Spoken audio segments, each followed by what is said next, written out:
What's going on, guys? Warren here with Banana Hobby. Today we have the Flyfans L39 Albatross. Now this 64mm EDF comes with a 2300 kV motor, 8 9-gram servos, retracts, and navigation lights. Two of the things that are unheard of for an EDF of this size. And all you're going to need to get this model in the air is a 6-channel receiver and a 4 or 6 cell LiPo 2000 to 3300 milliamps. So let's go ahead and unbox this L39 and take a closer look. Alright, so now that we got the cover removed from this box, let's go ahead and begin our unboxing. So beginning with your instruction manual. Now there's only several pages on this instruction manual that really you need to pay attention to, because most of the parts are already been pre-assembled from the factory. So I'll show you guys what I mean by that. So beginning with the wing of this jet, as you guys can see, all of the control surfaces already has the servos and control rods already pre-installed from the factory, along with your retracts. Now here's another cool feature of this jet, is that typically with a 64mm EDF or smaller, you get like just a standard wired landing gears. But if you guys take a closer look, those are actually suspension struts that are installed in this L39. Now another awesome feature that is unheard of for a model of this size is that it comes with navigation lights on the wingtips, and you also got your spotlights in the front installed on the wingtips on both sides. So that is pretty awesome added features on this L39. Next item to remove, let's see here. Here, we'll take this out. Here's your bag of miscellaneous parts. So you've got your Velcro strap, pitot tube, and then your, looks like M4 screws that's going to be fastening the horizontal stabilizer and your wing to this model. Now here is your horizontal stabilizer. Paint job looks pretty well done. It's not chipping, flaking, or anything. Servos are already pre-installed from the factory with your control rods as well. Now the next item to remove is pretty much the fuselage. So let's take a closer look at that. Now again, paint job looks pretty well done from the factory. Rotor servo already installed, control rods is in there also. Paint job looks pretty well done, and then the decals looks like they are applied pretty well.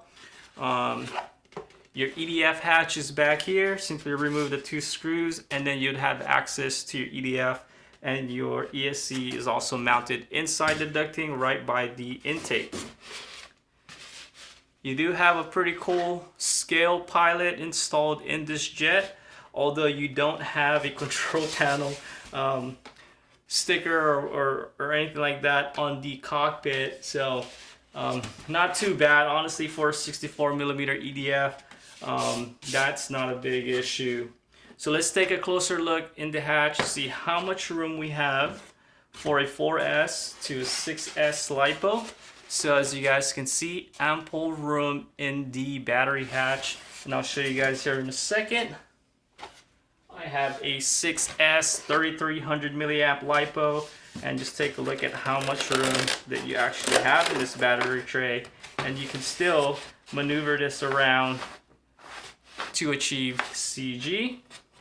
Now, as far as all your wiring, you've got all of your wiring back here, power to your EDF, and then all of your servo leads are pretty much labeled channel 1, 2, 3, 4, and 5, and then you've got your BEC lead here. So let's go ahead and put this L39 together and get it all mocked up, and then we'll go over some control throws and some CG of this plane and get it ready for its maiden flight.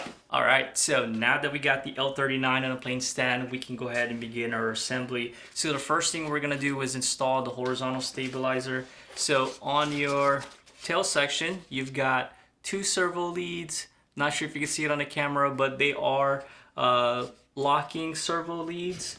so that makes for a more secure connection to both of your elevator servos.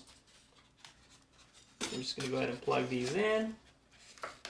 Then we're just going to try to fish the servo leads into that cavity there. I'm not sure if you can see it. There's a, there you go, right in the center of that fuselage.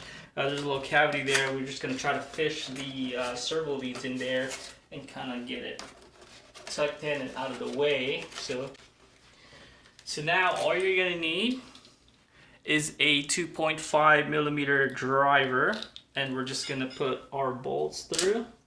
Alright, so now that we've got the horizontal stab installed, we're going to flip the jet over on its back and install the wing. So first thing we're going to do is cut the safety tie here to release all of these servo leads, and we're going to need to fish through the fuselage. So you've got your flaps, aileron, lights, retracts, they're all here that we're going to have to fish through the fuselage. So we're going to go ahead and flip this jet over.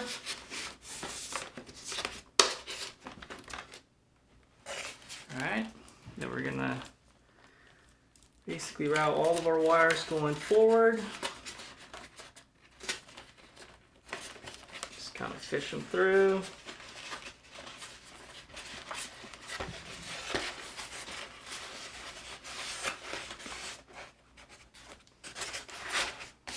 Alright, then we're going to take our 4 remaining bolts and fasten down the wing.